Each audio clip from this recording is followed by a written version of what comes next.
everyone. Welcome back to Ahead of the Curve. I'm your host, Dr. Megan Teed. Today, we're going to talk about scoliosis, fascia, and tensegrity. If you've ever felt like your scoliosis makes your elongations feel impossible, like no matter how much you stretch, things just snap back into place, today's episode is going to be a game changer for you. We're diving into fascia and the concept of tensegrity in relation to scoliosis, and why understanding these can help you make elongation feel more natural and effective.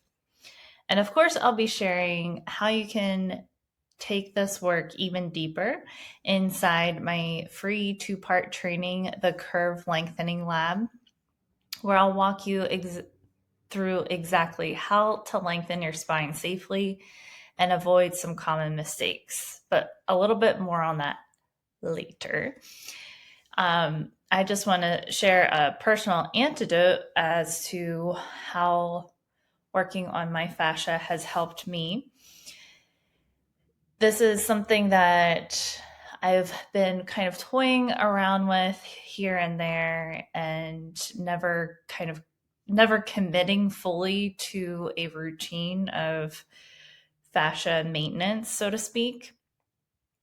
And what I've learned through studying several different things, I've been learning some stuff through functional patterns, my small group classes that I'm taking for myself, personal training classes. And then some things that I've been reading. So I've been reading, I drive probably my husband crazy because I have like 3 books that I'm reading all at the same time, and they're just like all throughout the house, like a crazy person.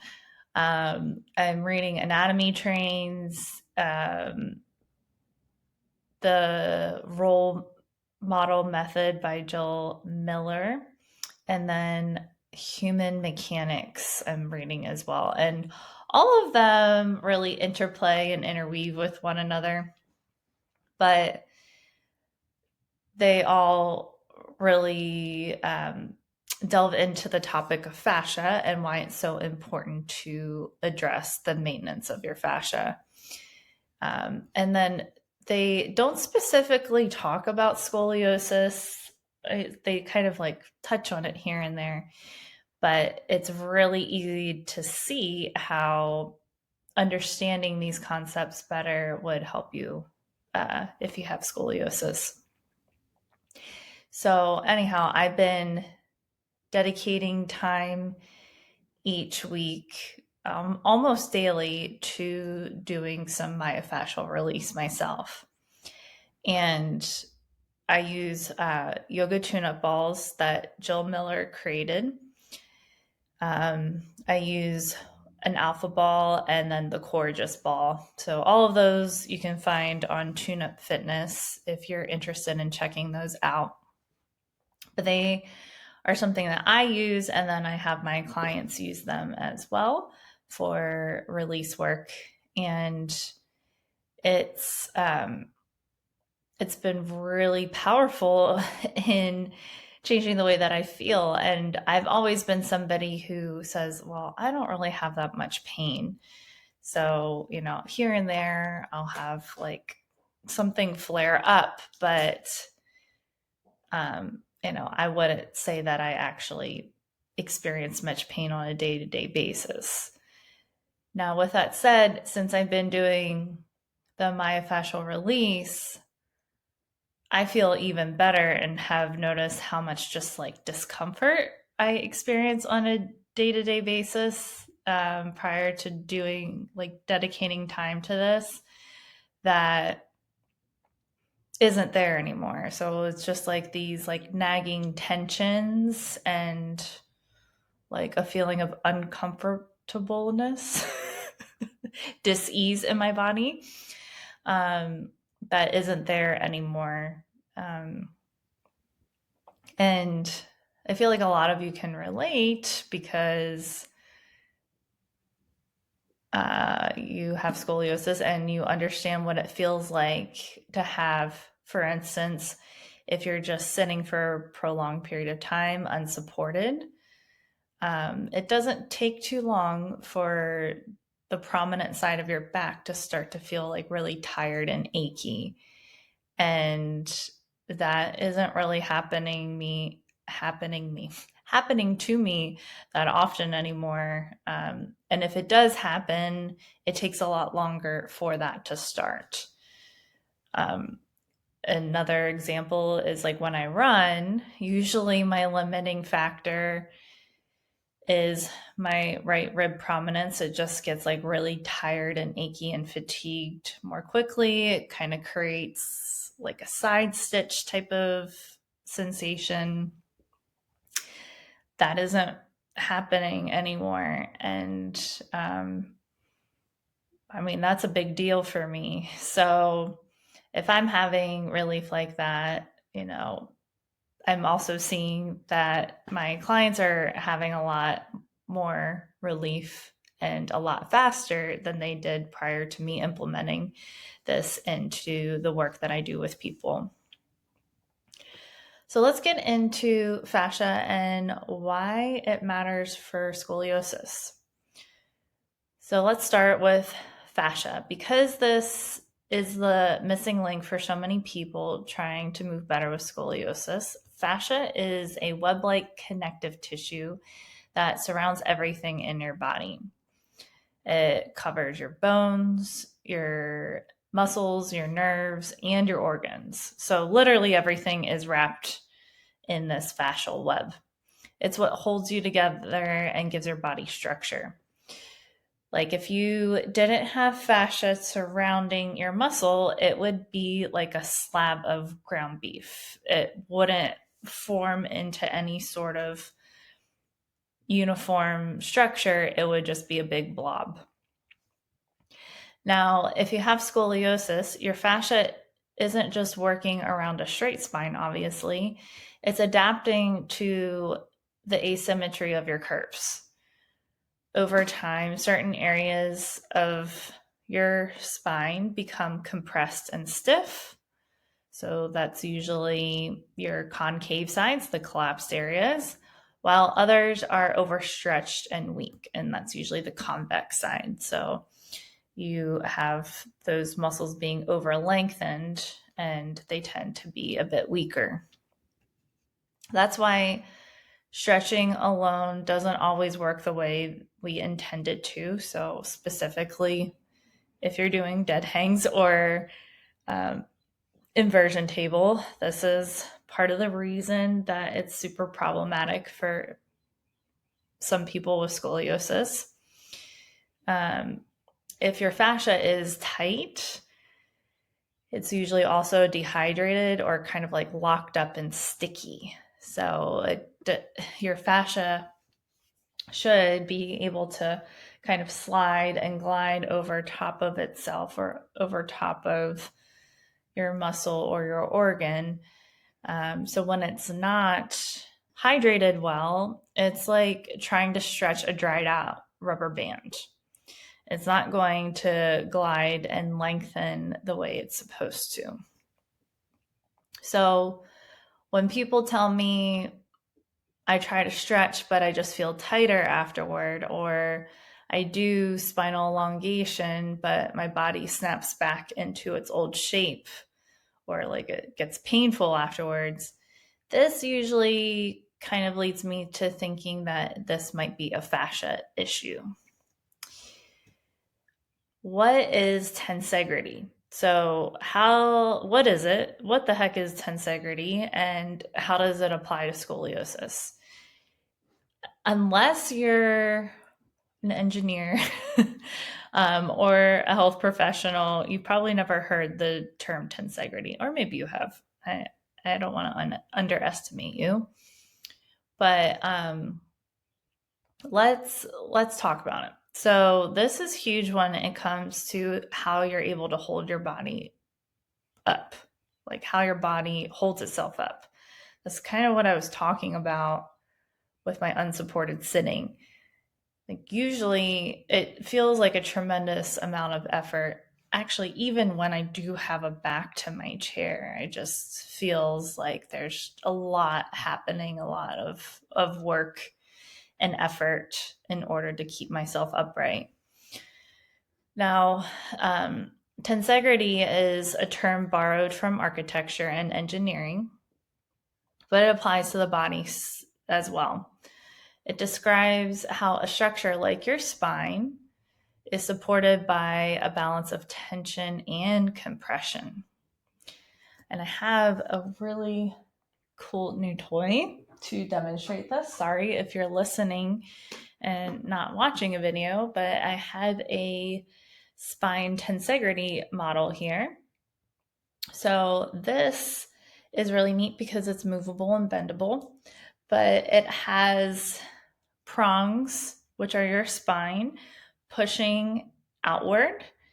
And then it has these um, little attachments that are kind of elastic that are pulling it inward.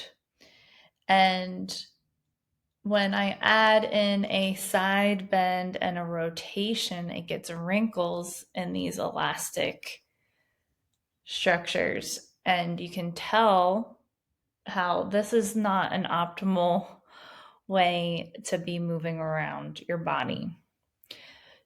So that's why elongation is so important for somebody with scoliosis, because it opens up and it helps to facilitate that tensegrity better. But if there is a wrinkle or a knot or a piece of gum stuck in the fascia, it's going to prevent it from fully lengthening and elongating the way it needs to in order for the body to find ease and balance. Another good visual is for people who are listening and not watching. If you can think of those floating bridges or the models of straws and rubber bands, where everything stays upright because of how the tension is distributed. Your bones don't just act like a stack of bricks on top of each other. Instead, they're suspended within this web of fascia, tendons, and ligaments, which creates that dynamic support system. So with scoliosis, that tensegrity system is already imbalanced. Like I said, some areas have too much tension. So those are the areas that are usually like more collapsed, pulling things out of alignment, and then others are too loose, which don't offer enough support. So that's the convex side. And because of this, your body resists change. So it clings to what it knows, even if it's uncomfortable. So that's why going too fast too soon with your elongations, it can create more pain than before you even tried to do anything positive for your body. So, what does all of this mean for elongation? So, kind of what I was saying, if your fascia is tight and restricted, then your body's tensegrity system is locked into old patterns. So, just trying to stretch your spine into a longer position isn't going to work for everybody. It's kind of like pulling on a tangled rope or a tangled chain of your necklace. And that's why inside the Curve Lengthening Lab, I'm not just going to teach you how to elongate, I'm going to teach you just a little bit about how to prepare your fascia first so that your body can actually accept and maintain the new length that you're creating with your elongations. And this is a bit about, like, I'm going to go into a little bit extra depth of what I do with my people inside the collective so that they get the best results. So first, they are releasing the fascial restrictions. And then we're using our breath to create space from the inside out. So we're expanding the collapsed areas instead of just pulling on the tight ones. And then we train the body to hold that length. So we're not just stretching your spine and elongating, but we're also integrating that elongation into like a new muscle memory or a new pattern of support.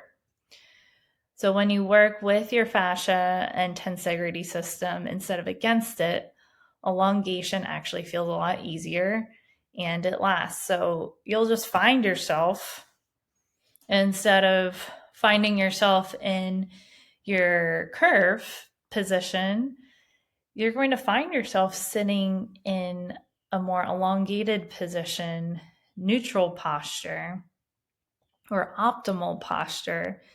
So that carries over to better loading of your spine. So you're symmetrically loading your spine instead of asymmetrically loading the spine, which perpetuates that curve progression over time. So I hope that you kind of had some aha moments during this episode and you have a better understanding of what the heck fascia is. So it's everywhere. It's a connective tissue all throughout the body, covers everything in your body pretty much.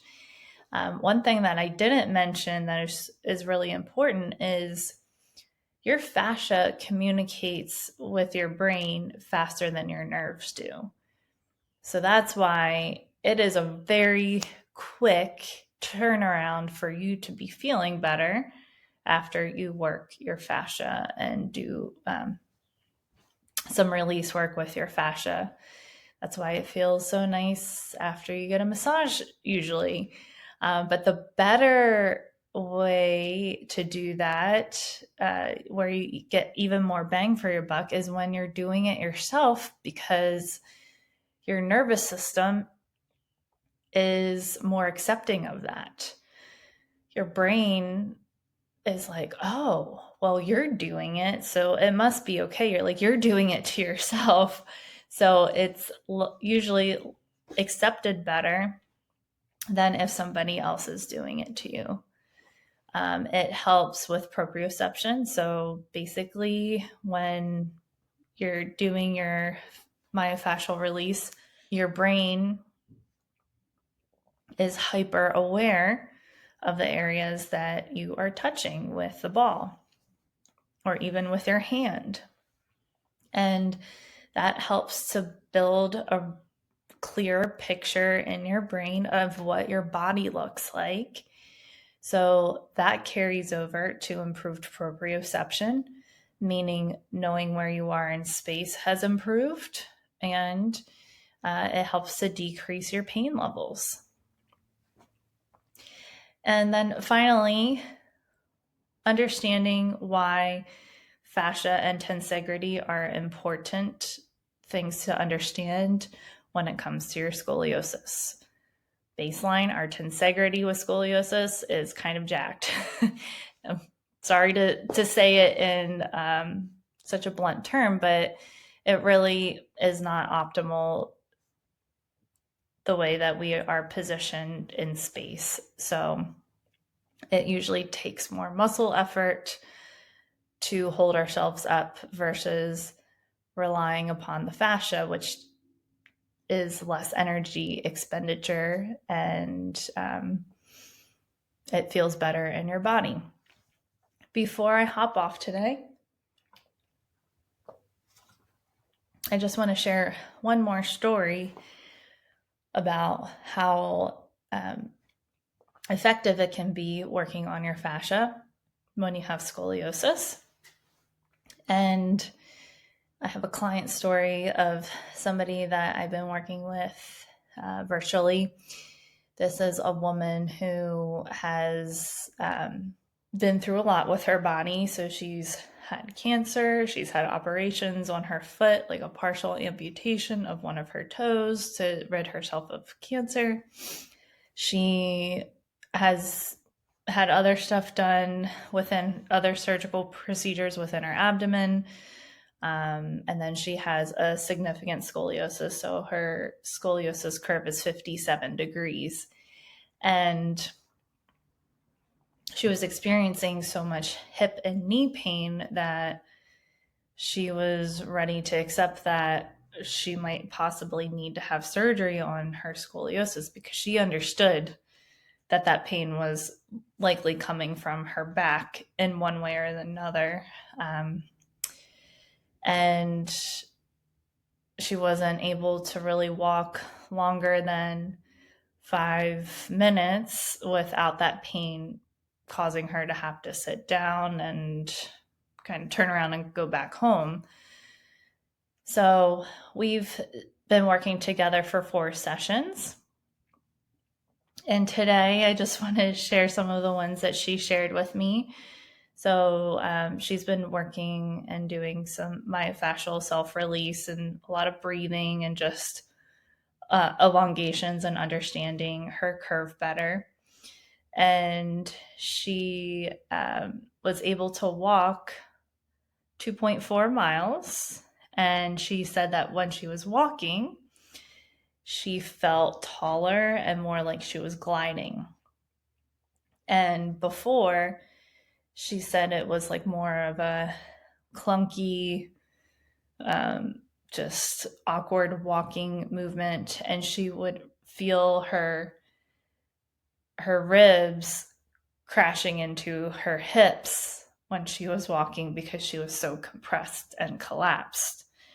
And to go from feeling like that to not only walking so far, but not having any pain while she was walking or after she was walking, and literally feeling like she was gliding, that is a humongous win. And I think it's just such a good example of how it doesn't have to be a super complicated routine that you're following to begin to get relief from your scoliosis discomfort and pain. It can be very simple. And these are tools that you don't have to go to somebody else in the future. Once you know how to do these things yourself, you can continue to come back to them over and over again and be able to maintain things on your own, which is a lot cheaper than doing a $200 session every time that your pain flares up. So I just wanted to encourage you with that, because it was cool to see a smile on her face and see her feeling better and more encouraged and not afraid of the future with her scoliosis. Thank you for your time. Thank you for tuning in. Make sure that you sign up for my Curve Lengthening Lab.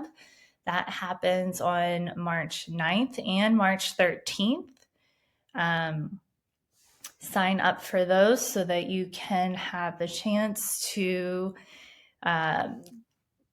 have the opportunity to win a bonus, a couple of different bonuses for showing up live to the training, staying until the end of the trainings. Really, you'll get the most out of it if you come live and you're able to participate. You can get some feedback from me to make sure you're doing things correctly. And then in between those 2 sessions, you're going to be doing the elongations on a daily basis so that you can experience the changes in your body and feel better pretty quickly. All right, until next time, stay well and stay ahead of the curve.